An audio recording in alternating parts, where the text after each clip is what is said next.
Halo semuanya, Assalamualaikum warahmatullahi wabarakatuh. Nah, di sini kita akan berbincang-bincang nih terkait masalah eh, peradaban Islam di Indonesia. Nah, di podcast kali ini saya tidak sendiri. Sekarang saya ditemani dengan teman saya sendiri yaitu Melinda. Baiklah, sebelum itu mari kita berkenalan dengan Melinda. Halo semuanya, aku temennya Dini. Ya, nah di sini aku bareng Melinda mau nyampein dan bincang-bincang nih eh, terkait masalah peradaban Islam di Indonesia. Mungkin untuk memulai dulu, aku mau nanya nih, kamu setuju atau enggak sih, Mei? Kalau pada kenyataannya peradaban Islam nih di Indonesia itu ternyata sangat besar gitu loh. Kamu tahu nggak penyebabnya apa? Karena pada kenyataannya, ternyata Indonesia adalah dengan pemeluk agama Islam terbanyak di dunia. Bayangin aja, 88,2%-nya aja itu adalah orang di Indonesia adalah pemeluk agama Islam. Nah, makanya menurut aku peradaban agama Islam di Indonesia tuh sangat-sangat besar gitu loh. Kamu setuju atau enggak? Atau kamu ada pendapat lain? Setuju banget sih sama kamu. Tapi dari masyarakat yang besar itu pasti timbul sebuah persoalan kan. Kalau menurut kamu persoalan-persoalan yang sangat sering dihadapi oleh mayoritas Muslim di Indonesia itu gimana sih? Nah, menurut aku ya, kalau masalah yang dihadapi dari peradaban-peradaban Islam yang ada di Indonesia tuh mungkin agama tuh tidak pure agama gitu sekarang. Banyak orang yang mencampurkan antara agama itu dengan politik di Indonesia. Yang pada akhirnya agama ini itu tidak menjadi tidak menjadikan jati diri seseorang itu sebagai tempat pulang, malah sekarang orang menjadikan agama itu sebagai tempat mereka uh, seperti menyalurkan politik yang akhirnya orang-orang beranggapan kalau agama itu tuh uh, tidak seperti zaman dulu gitu loh. Nah, itu menurut aku yang menjadi masalah sekarang di Indonesia. Dan juga sekarang ketika orang menghadapi masalah gitu loh, baru mereka lari kepada agama mereka, padahal sebelumnya mereka melupakan gitu loh agama Islam sebagai peradaban yang besar di Indonesia, sehingga banyak orang beranggapan agama ini adalah satu hal yang tidak terlalu dekat dengan mereka. Kalau menurut kamu gimana? Iya sih, dari banyaknya mayoritas masyarakat Indonesia kan emang Muslim ya, jadi mereka tuh kayak mencampur adukan semuanya dalam aspek kehidupan mereka. Oke lah, kita sebagai Muslim memang harus melibatkan Tuhan kita ya, agama kita. Mm-mm. Cuman mereka terlalu memanfaatkan nilai-nilai keislaman itu ke dalam hal-hal yang tidak seharusnya dijadikan sebagai suatu hal yang perlu untuk dilakukan, seperti itu. Nah, benar. Nah, mungkin kalau masalah peradaban itu ya, tapi mungkin aku sedikit nambahin nih buat para pendengar juga biar bisa nambah ilmunya gitu loh. Aku mau nambahin, kalau ternyata teori peradaban Islam ini tuh muncul karena ada tiga teori. Yang pertama seperti yang kita tahu itu teori Gujarat, teori Persia, dan teori Mekah. Nah, juga bentuk peradaban Islam di Indonesia yang paling ketara dan paling terlihat gitu loh adalah seperti kayak adanya pesantren. Pesantren kan tuh pasti kamu tahu kan kalau di Indonesia itu sangat-sangat banyak pesantren gitu loh. Nah, inilah bentuk peradaban Islam di Indonesia tuh yang paling bisa dilihat dan paling banyak gitu loh. Dan juga kamu seperti tahu kalau di Indonesia tuh kita mempunyai banyak mazhab kan, mulai dari mazhab Imam Syafi'i, Imam Hanafi, dan seorang tuh bisa gitu loh mengikuti mazhab yang sesuai dengan dirinya. Kalau menurut kamu itu eh, tercermin kan di Indonesia kalau fakta-fakta tersebut emang ada banyaknya pesantren dan juga banyaknya masa apa kamu mau nambahin? Juga dilihat dari masuknya awalnya Islam ya, itu gimana jadi Heeh. perkembangan pesantren kayak gitu mungkin bisa tersebar luas itu karena pengaruh awal dari masuknya Islam. Menurut kamu masuknya Islam itu dimulai dari apa sih? Dari kapan gitu? Iya, maksudnya Islam tuh kan memiliki yang seperti aku bilang sebelumnya gitu loh. Banyak sih teori yang menjelaskannya, ada tiga teori tadi.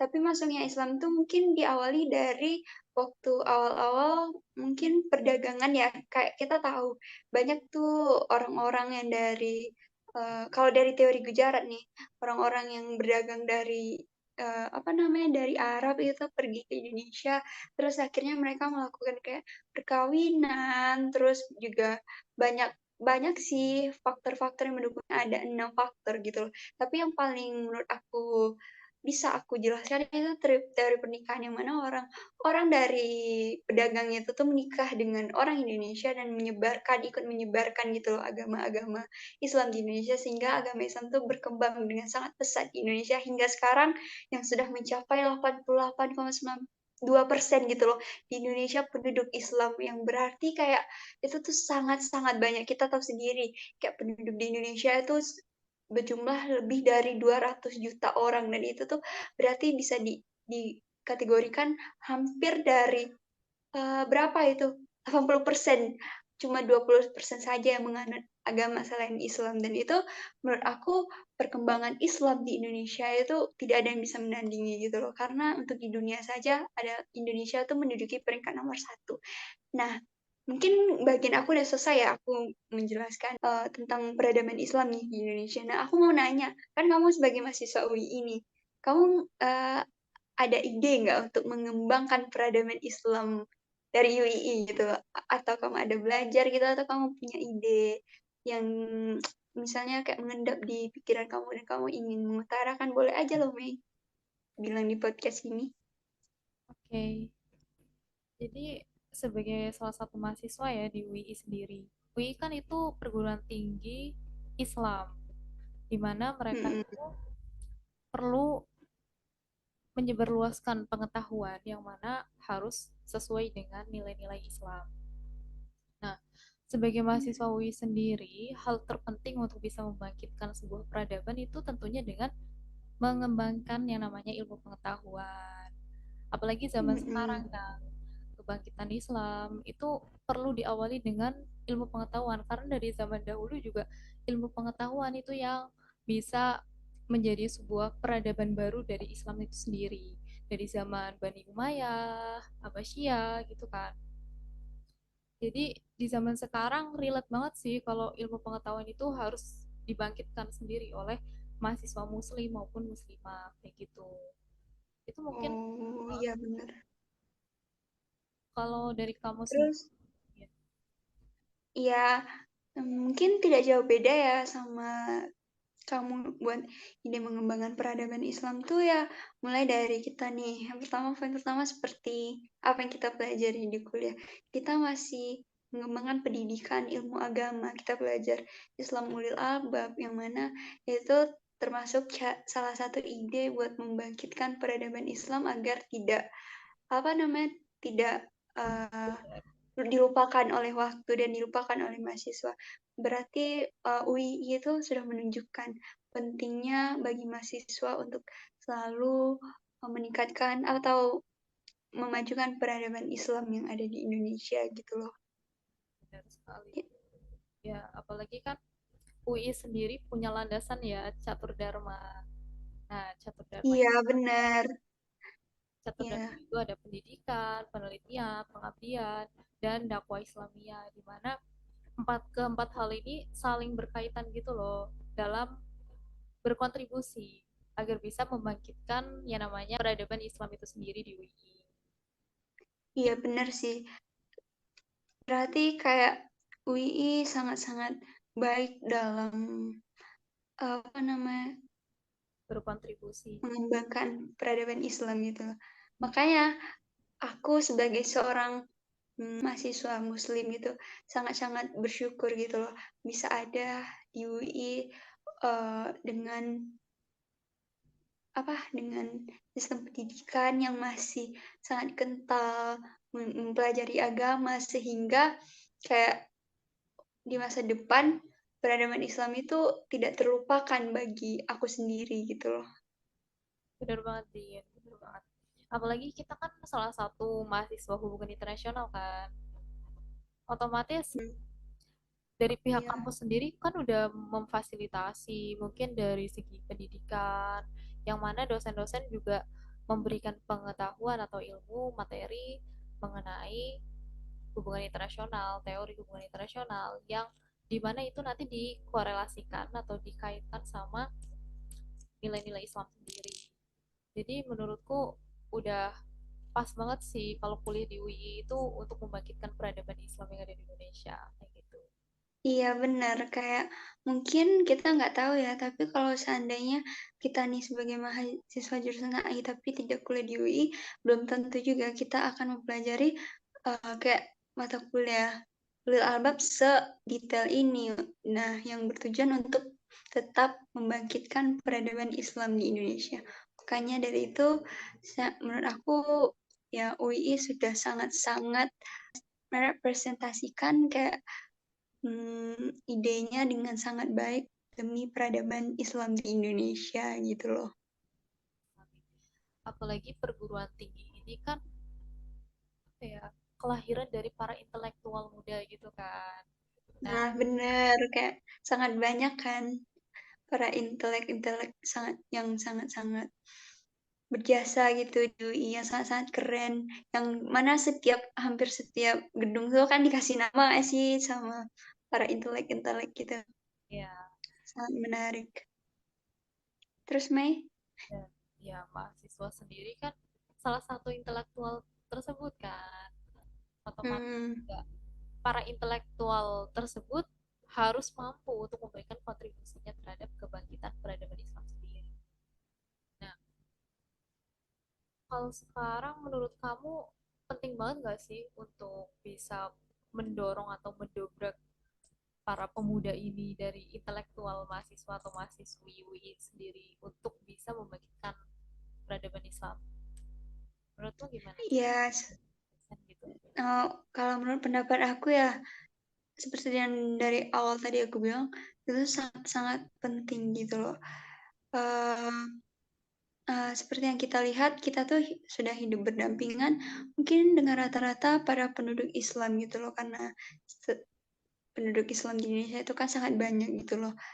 Nah, ketika seseorang tidak lagi ibaratnya menyebarkan atau melanjutkan peradaban Islam, apalagi intelektual, uh, itu tuh akan mempengaruhi masa depan, hmm, iya masa depan Malah peradaban Islam ke depannya gitu loh.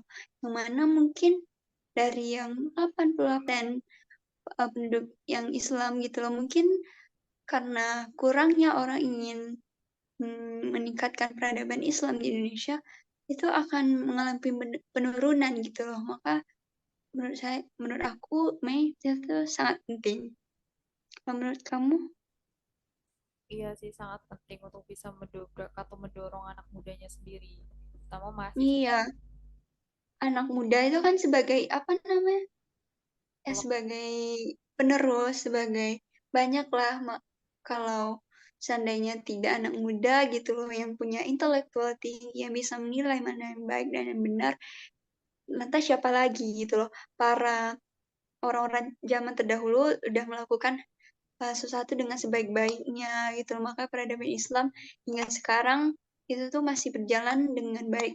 Masa kita sebagai anak muda yang intelektualnya tinggi, yang kuliah, apalagi yang kuliah UAE seperti ini tidak mau gitu loh untuk juga tetap menjaga dan meningkatkan peradaban Islam di Indonesia. Itu sangat disayangkan sih. Makanya sangat penting. Jadi ingat juga sama salah satu pesan dari presiden pertama kita, Insinyur Soekarno, Oh, di mana beliau itu ya. bilang ya dalam sebuah pidatonya kalau beri aku 10 anak muda, maka aku akan Hmm, ya kan berarti iya itu benar-benar. kelihatan banget bahwa peran dari anak-anak muda termasuk kaum intelektual kayak kita mahasiswa dan mahasiswi UI sendiri dapat mengguncang dunia atau membangkitkan kembali yang namanya peradaban Islam di Indonesia sendiri gitu. Iya, mungkin uh, menurut aku ya perkataan dari presiden itu sangat benar, sangat-sangat benar. Mungkin ini bukan dalam peradaban Indonesia, mungkin nggak tahu ini akan relate atau tidak.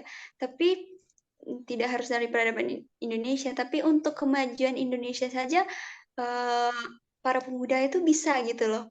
Hanya satu pemuda yang berbicara, orang akan bisa mendengarkan aspirasi seperti yang mungkin yang kemarin-kemarin viral ya. Siapa itu waktu itu? Aku pernah dengar si Bima yang mungkin anak Palembang yang bilang kalau jalanannya rusak akhirnya viral dan akhirnya para para pejabat di sana tuh berusaha memperbaiki jalan gitu loh. Apalagi kalau ada 10 pemuda yang mungkin kalau Bima nih tentang perbaikan jalan nih. Kalau ada satu lagi nih yang pengen tentang memajukan pesantren gitu, kayak yang tadi kita bahas kan. Nah, mungkin kayak peradaban Islam di Indonesia itu akan sangat-sangat kokoh gitu loh. Menurut kamu gimana? Bener sih, nggak cuma satu pemuda yang dapat mendorong sebuah perubahan, tetapi kalau banyak Hmm, pemuda malah itu akan membuat peradaban kita semakin bangkit kan, terutama Islam sebagai mahasiswa dan muslim. iya. Dari sana aku juga mikir, Mei, wah ternyata sepenting itu ya peran pemuda di Indonesia. Makanya menurut aku tidak salah gitu loh. Kita sebagai mahasiswa, apa namanya, mahasiswa yang punya intelektual tinggi harus masih tetap belajar tentang keislaman. Dan UI telah memberikan itu kepada kita dengan belajar Islamul Albab dengan Bapak yang sangat-sangat memberikan apa namanya membagikan pengetahuannya dengan sangat-sangat baik sehingga kita tuh setiap hari tidak melupakan gitu loh melupakan ya belajar untuk selalu mendalami mendalami wah ternyata semakin kita belajar semakin merasa oh ilmu saya selama ini sangat-sangat kurang ya mungkin yang saya pelajari di SD mungkin cuma basic ternyata dipelajari di sini saya bisa belajar lebih banyak banyak banyak lagi nah contohnya sekarang kita belajar tentang peradaban Islam di Indonesia dan juga ide-ide peradaban Islam di UII gitu loh. Bener banget, apalagi kalau anak muda itu kayak dalam kurungan aja, itu pemikirannya Mm-mm, juga akan bisa dibilang ya kolot atau gimana ya. Seharusnya mm-mm. para pemuda ini dapat berpikiran moderat ataupun dinamis, yang mana hal itu dapat mendorong berkembangnya pengetahuan sendiri. Apalagi mahasiswa UI. Mahasiswa UI yang Iya, tadi sering kita singgung juga kan, kalau udah relate banget deh kuliah di sini karena materi atau ilmu pengetahuan yang diberikan sama dosen itu sesuai sama ajaran Islam gitu. Ya kan, kamu iya setuju? benar sekali. Setuju, setuju. Jadi kayak mungkin hmm, dari poin-poin yang udah kita sampaikan tadi, aku mau sedikit menyampaikan mungkin bagian poin dari aku ya. Ya poin dari aku kayak mungkin ya intinya peradaban Islam di Indonesia itu sangat-sangat maju dan berkembang karena terbukti dengan hampir hampir lebih dari setengah deh, hampir-hampir semua kalau bisa dibilang penduduk Indonesia tuh beragama Islam gitu loh. Nah, yang munculnya Islam tuh mungkin ada tiga teori. Yang pertama tadi teori Gujarat, teori Persia, dan teori Mekah. Nah, kalau poin-poin dari kamu gimana, Mi? Poin-poin dari aku tadi sedikit mengulas saja sih. Kalau di UI sendiri, dosen-dosen udah relate banget nih menghubungkan antara materi yang diberikan sama nilai-nilai Hmm, keislaman. Terus dari para intelektual, yaitu mahasiswa dan mahasiswi UI sendiri, itu perlu didorong untuk bisa membuat dirinya berkualitas dalam segi pemikiran. Jadi iya, perlu diawali juga dari para mahasiswa dan mahasiswa untuk bisa membangkitkan yang namanya peradaban Islam di Universitas Islam Indonesia sendiri kayak gitu. oke. Di sini aja. Udah dapet ya poin-poinnya kayak yang kita bahas-bahas tadi dan intinya adalah WI sudah sangat mengembangkan ide buat peradaban Indonesia, peradaban Islam ke depannya gitu loh dengan ya materi-materi kuliah yang masih relate dengan keislaman gitu loh. Ya, Masih jangan lupa diajarkan gitu loh. jangan lupa kontribusi dari mahasiswa dan mahasiswinya juga ya. Iya, baik, baik, baik. Oke, mungkin demikian dulu perbincangan aku sama Melinda. Aku mohon maaf sekali bila ada sedikit kata-kata aku yang bila ada kata-kata aku yang salah dan mungkin keliru gitu loh. Mohon maaf sebesar-besarnya dan tolong dibenarkan. Kalau dari kamu, Mei, bagaimana? Mohon maaf juga kalau aku ada kekeliruan kata selama Hmm, penjelasan tadi. iya, mungkin sampai sini dulu podcast aku dan Melinda. Mungkin kita akan bertemu lagi di sesi-sesi berikutnya untuk membahas materi-materi lain yang akan lebih seru lagi. Saya Dinda Dinda Putri pamit undur diri dan Melinda juga pamit undur diri. Wassalamualaikum warahmatullahi wabarakatuh. Bye bye. Bye bye.